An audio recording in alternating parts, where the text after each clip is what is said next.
Morning guys, Dave Northeast Edible. It's about 6 o'clock in the morning, weekday. I'm doing my morning chores to get out before I have to go to work.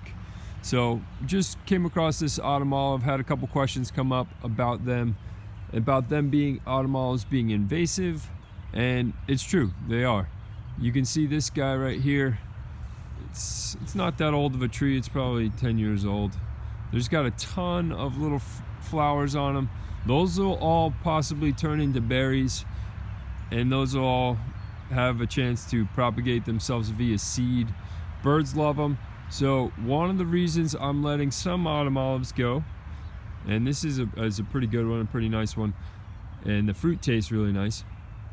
That's one of the reasons. The fruit's pretty good tasting, not as tart and astringent as some of the other autumn olives in my place. If you look in the pasture here, there's a bunch of kind of like scrubby little trees. Those are autumn olives, and some of them are okay, some of them I just haven't got down to cutting down, and some of them I'm going to leave in there for kind of like a windbreak.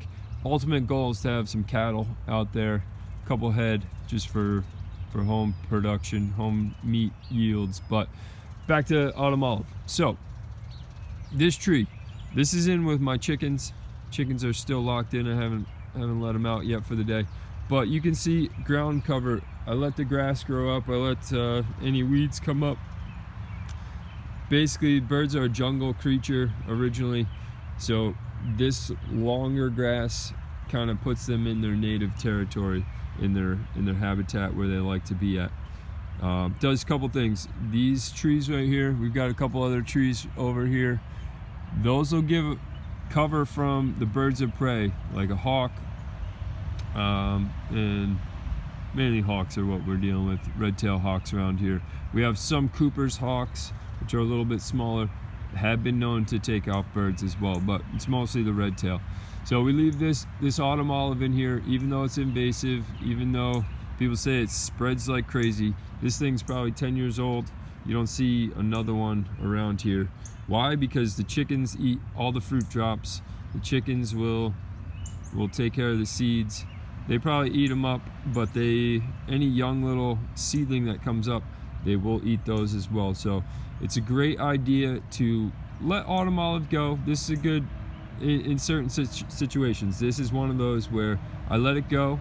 I saw it when we moved to this property. I saw we had a bunch of them, not a ridiculous amount, but we got a bunch in the tree lines, and this particular one was a nice looking one. I tasted it first year and it tasted pretty good, so we left it. So we're using this tree to our advantage. It's free food for the chickens, it's free cover for the chickens as far as birds of prey go. And trees like this, you don't just chop them down, because this will take 5-10 years to grow back from the roots. Autumn olives will grow back from the roots. So that's a cool thing if you actually do that, or if you cut it down by accident, which goes back to the invasive part. That makes it more invasive. So mostly with the autumn olives, if you want to get rid of them, you're gonna have to cut it back a bunch of times and ultimately stunt that root growth, or you're gonna have to dig out the roots. But a tree this size, we're not digging out those roots with by hand. We'd have to have some sort of heavy equipment. But this is a great tree. I like it. We're gonna probably prune it back a little bit when at the end of the year. Some of those top branches, we'll cut those back. And yeah, this is a great useful tree, both for the berries. They're great tasting, this particular one, and they provide cover for our birds. They provide shade for our birds, and they provide great tasting berry that feeds wildlife, attracts wildlife for hunting purposes. A lot of people love to look at wildlife for beauty, and yeah, a lot of useful plants. If you look into your not just your landscape trees, but your flowering trees are usually, or your fruiting trees are usually flowering trees as well. So they have great beauty as well as usefulness with their fruit. So if you're planting new trees, don't necessarily look into an autumn olive, but look into a flowering or fruiting tree to replace one of those landscape trees that, like just a regular dogwood. Look into or a regular pear, look into a fruiting pear instead of just a flowering pear. So Dave, Northeast Edible, have a great day, guys. Subscribe to the YouTube channel, subscribe to the email list, northeastediblenursery.com, and share these videos if you like them. Take care, guys.